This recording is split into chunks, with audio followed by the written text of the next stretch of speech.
ইদানিং একাধিকবার বিজেপি বিধায়কদের প্রতিবাদে ওয়াকআউটে সরগরম হয়েছে বিধানসভা। বারবার বিজেপি বিধায়করা দাবি করেছেন স্পিকার তাদের প্রস্তাব আলোচনার জন্য অনুমতি দেন না। বিধানসভার অধ্যক্ষ যদি পক্ষপাতদুষ্ট হয় তবে রাজ্যের প্রান্তের সমস্যাগুলোর সমাধানে সমস্যা হচ্ছে, দাবি বিরোধী বিধায়কদের। কিন্তু বিরোধীদের দাবি বিমান বদলাননি, বিমানের মানসিকতা বদলায়নি। এখনো এক বিশেষ রাজনৈতিক দলের হয়ে বিরোধীদের দাবি দমিয়ে দেন বিধানসভার স্পিকার বিমান বন্দ্যোপাধ্যায়। এমনই দাবিতে সরব বিজেপি শিবির। এবার বিমান বন্দ্যোপাধ্যায়ের অপসারণ চেয়ে বিধানসভার সেক্রেটারির কাছে 50 জন বিধায়কের স্বাক্ষর করা অনাস্থা প্রস্তাব আনলো বিজেপি বিধায়করা। উত্তাল রাজ্য রাজনীতি। বিমান বন্দ্যোপাধ্যায় বিধানসভার অন্দরে জানিয়েছেন, বরখাস্তের দাবি নিয়ে কিছু না জেনে বলতে পারবো না। অনাস্থা তাদের অধিকারের মধ্যে পড়ে, অনাস্থা ওরা আনতেই পারে। বিরোধীদের কথার সব জবাব দিতে পারবো না বলেও জানিয়েছেন স্পিকার বিমান বন্দ্যোপাধ্যায়। যদিও বিজেপির আনা অনাস্থা প্রস্তাব প্রশ্নের মুখে পরিষদীয় রীতির নিয়ম চালে, কারণ আবেদন জমা পড়ার পর টানা 14 দিন চলতে হয় অধিবেশন, তবে সিদ্ধান্ত গৃহীত হয়। কিন্তু এক্ষেত্রে দেখা যাচ্ছে হাতে 14 দিন নেই। বিধানসভার এই অধিবেশন শেষ হচ্ছে 5ই আগস্টই। সেক্ষেত্রে বিজেপির জন্য অনাস্থা প্রস্তাবের পরিণতি সদর্থক হওয়া ধন্দে বলছে ওয়াকিবহাল মহল।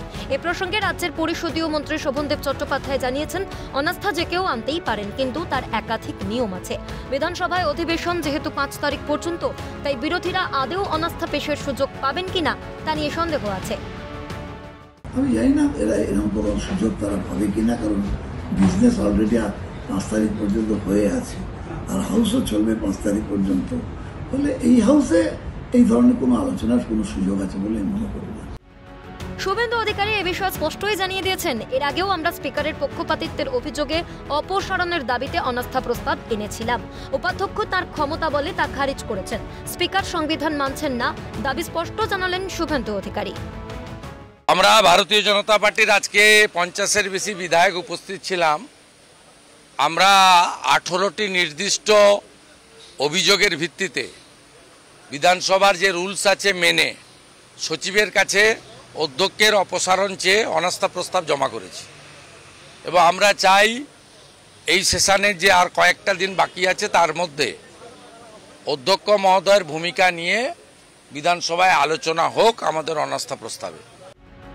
সোমবার সারাদিন শাসক বিধায়ক দ্বন্দ্ব জারি ছিল বিধানসভায়। নীতি আয়োগে মুখ্যমন্ত্রীকে বলতে না দেওয়ায় মানুষ ভূঁইয়ার নিন্দা প্রস্তাব, বিরোধিতায় বিজেপির ওয়াকআউট, তারপর নীতি আয়োগ থেকে উত্তরবঙ্গ ইস্যু নিয়ে মুখ্যমন্ত্রীর কেন্দ্রীয় সরকারের প্রতি তোপ থেকে একের পর এক আক্রমণ।